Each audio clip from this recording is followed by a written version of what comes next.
আজকের গল্প ভালোবাসার অনুভব। সকাল সকাল দিদির মোবাইলের আওয়াজে শীতের সকালের সাধের ঘুমটার একেবারে 12টা বাজিয়ে দিল। একটু চেঁচিয়ে পাশে শুয়ে থাকা দিদিকে ধাক্কা দিয়ে পাখি বলল, দিদি, এই দিদি ফোনটা তোল না, কখন থেকে বেজে যাচ্ছে। তোর জন্য কি একটু শান্তিতে ঘুমাতেও পারবো না? প্রতিদিন এক ঝামেলা। এই কি হলো, ফোনটা তোল। আমায় এক ধমক দিয়ে একদম চুপ, ফোন ধরার প্রয়োজন নেই, বুঝলি? ও বাবা! মহারানীর কথা বলার সুরে বুঝতে পারলাম আবার ইমনদার সাথে কিছু হয়েছে। উফ, পারেও এরা দুজনে, এখনও বাচ্চাদের মতো ঝগড়া করে। করবি তা কর, দিনের বেলা যত পারিস কর না, তাই বলে এই সাত সকালে? আমার এত সাধের ঘুমটা আর দফারফা হয়ে গেল। ধুর, ভালো লাগে না। পাখি আর আখি দুই বোন। বাবা মা তাদের অনেক আদর স্নেহ ভালোবাসা দিয়ে মানুষ করেছেন। তবে পাখির এক এক সময় মনে হয় দিদি আখিকেই বুঝি তার বাবা মা আদর ভালোবাসায় ভরিয়ে দিয়েছেন, আর ও বুঝি বাবা মায়ের কুড়িয়ে পাওয়া মেয়ে। আপাত দৃষ্টিতে হিংসুটে মনে হলেও পাখি তার দিদিকে খুব ভালোবাসে। আসলে এরকম আপন ভোলা, মাথা মোটা আর নরম মনটার কারণে ওকে ভালো না বেশি থাকা যায় না। যদিও দিদি তাকে তার মহারাজের থেকে একটু হলেও বেশিই ভালোবাসে। এবার আসা যাক মহারাজ মানে ইমনদার কাছে। ইমনদার দিদি ছোটবেলা থেকে বেস্ট ফ্রেন্ড, আর এদের ফ্রেন্ডশিপের খুনসুটির অত্যাচারে বর্তমানে অতিষ্ঠ পাখি। ছোটবেলা থেকে পাখি দেখত দিদি যেখানে ইমনদাও সেখানে। এই যেমন দিদির শরীর খারাপ তো ইমনদা ওদের সাথে ডাক্তারের চেম্বারে। পরীক্ষার আগের রাত তো ইমনদা নিজের পড়া ছেড়ে সারা রাত দিদিকে সাহস দিচ্ছে। নোটস থেকে সাজেশন দুজন একজোট হয়ে পড়ছে। কোনো বকাটে ছেলে দিদির সাথে খারাপ ব্যবহার করেছে তো প্রতিবাদ ইমনদা করছে। দু বোনে মার্কেটে যাবে তো সাথে ইমনদা গেছে। বিয়েবাড়ির ড্রেস থেকে পার্টির ড্রেস ইমনদা দিদির, আর দিদি ইমনদার পছন্দের পড়বে। তবে এই দুই মহারাজ মহারানী ছাড়া ইমনদার পরিবার পাখিদের পরিবার ওদের ব্যাপারে নিশ্চিত, আর চার হাত এক করার জন্য রাজি। ওই যে লোকে বলে, যার বিয়ে তার হোশ নেই আর পাড়াপড়শির ঘুম নেই, এখানেও সেই অবস্থা। পাখি দিদিকে যদি বলে, দিদি, ইমনদা কি হ্যান্ডসাম, তোর সাথে দারুণ মানাবে, তুই ইমনদাকে বিয়েটা করে নে। আখি চোখ দুটো রসগোল্লা মার্কা করে, তোর মাথা খারাপ, ইমনের মতো আনরোম্যান্টিক ছেলেকে বিয়ে, তাও আবার আমি? আমার বর হবে আরও স্মার্ট, গুড লুকিং, আর আর আর আমাকে ভালোবাসবে, ইমনের মতো নয় যে শুধু ঝগড়া করবে। ভগবান, কি করে দিদিকে বোঝায় পাখি যে ইমনদা ওর কাছে আর ও ইমনদার কাছে কি?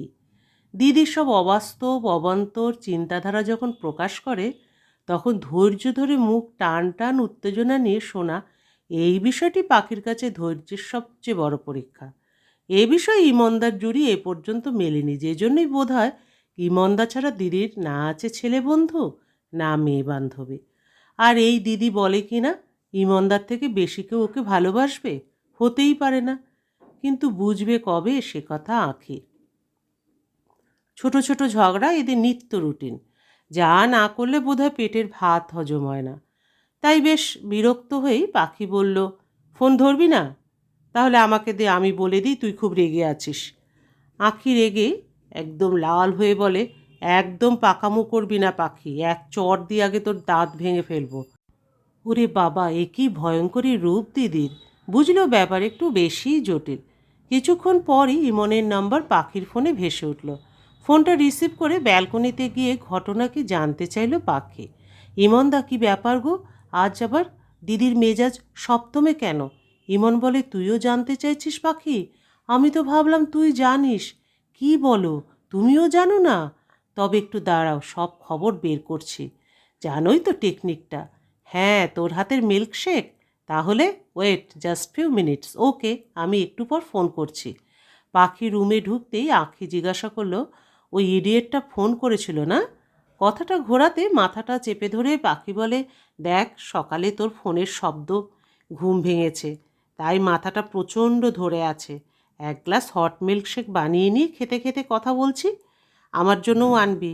ও, তোর তো মাথা ব্যথা বললি, তবে আমিই যাই, তুই বস। পাখি বলে, না না, আমিই করছি, তুই বস। সারা রাত ঘুমোসনি তাই না? চোখ দুটো ফুলে গেছে। ওই যে হনুমানটা ঘুমোতে দিল না বলেই কাঁদতে শুরু করলো আঁখি। কী হলো ব্যাপারটা? ওদের ঝগড়া নিত্য নৈমিত্তিক হলেও এই প্রথম যে দিদি ইমনদার জন্য এভাবে চোখের জল ফেলছে। তাই পাখিও একটু চিন্তিত হলো। তাই তাড়াতাড়ি মিল্কশেক বানাতে গেল। ফিরে এসে দেখে ওর দিদি আঁখি কিছু ভাবছে, চোখে মুখে খুব রাগ ফুটে উঠেছে। পাখি বলে, এই দিদি, এই নে তোর মিল্কশেক। দে। খুব রাগ হচ্ছে রে, শান্ত স্বরে। মনে মনে পাখি বলে, জানি 1 গ্লাস মিল্কশেক যথেষ্ট তোর পেটের কথা বের করতে। কি হয়েছে বল আমায়। আঁখি বলতে শুরু করে, কাল দুপুরে যখন চাকরির ইন্টারভিউ দিয়ে ফিরছিলাম তখন খুব খিদে পায়, তাই ওই অফিসটার পাশেই একটা রেস্টুরেন্টে ঢুকেছিলাম। ওখানে দেখি ইমন একটা মেয়ের সাথে রেস্টুরেন্টে বসে হেসে হেসে অনেকক্ষণ ধরে কথা বলছে। আমি কোথায় ভাবলাম সারপ্রাইজ দেব, তাই ফোন করলাম। কিন্তু পাখি জিজ্ঞাসা করে, কিন্তু কি? ও আমার ফোনটা কেটে দিল বলেই আবার চোখ জলে টলমল করতে লাগলো আঁখির। তাই অবাক হওয়ার ভান করে পাখি বলল, হতেও তো পারে ইমনদার গার্লফ্রেন্ড তোকে সারপ্রাইজ দেবে বলে আগে থেকে বলেনি, তবে ডেটে গেছে, নিকুচি করেছে এমন সারপ্রাইজের। ওই মেয়েকে আমার একদম পছন্দ হয়নি। কেন পছন্দ হয়নি কেন? খুব বাজে দেখতে? না, সুন্দরী তো মনে হলো। আরে বুঝবি তো যে তোর ইমনদার পাশে অন্য কাউকে সহ্য হয় না কেন? বোঝাবুঝির কি আছে? আমার পছন্দ হয়নি ব্যাস। আরে কেন পছন্দ হয়নি সেটা বলবি তো? দেখ, এমনি এমনি তো কাউকে খারাপ লাগতে পারে না, তাই না? মেয়েটা বেশি মডার্ন, কীরকম ছোট ছোট ড্রেস, কি চড়া মেকআপ, ওভার স্মার্ট টাইপের। ইমন তো এরকম মেয়েদের একদম পছন্দ করে না। আরে দিদি, প্রেম করলে কি আর এত ভাবে বল? তোর অনেক জ্ঞান দেখছি প্রেম নিয়ে। কেন, কোর্স করেছিস নাকি? নাকি কয়েকটা প্রেম করেছিস? এই রে চটেছে মহারানী। না মানে সবাই এই আমার বান্ধবীরা বলে, তাই মনে হলো আর কি। ইমন কখনো আমাকে না বলে প্রেম করবে? তাও আবার এমন একটা মেয়ের সাথে? তুই বল। দূর, মাথা মোটা কি তোকে সাদেই বলি? তুই যাই বলিস, ব্যাপারটা কিন্তু সেই প্রেমেরই। আমি তো ইমনদার কাছে একটা ট্রিট নেব ভাবছি। আর দিদি, প্রেম করলে মানুষ বাবা মায়ের পারমিশনও নেয় না। তুই তো জাস্ট ফ্রেন্ড। Just friend? পাখি বলে, তা নয় তো কি, তোরা তো বিএফ জিএফও নোস, তাই না? আঁখি, হ্যাঁ মানে না। কথা ঘুরিয়ে শোন, তুই একদম হ্যাংলামো করবি না পাখি। ট্রিট নিবি মানে?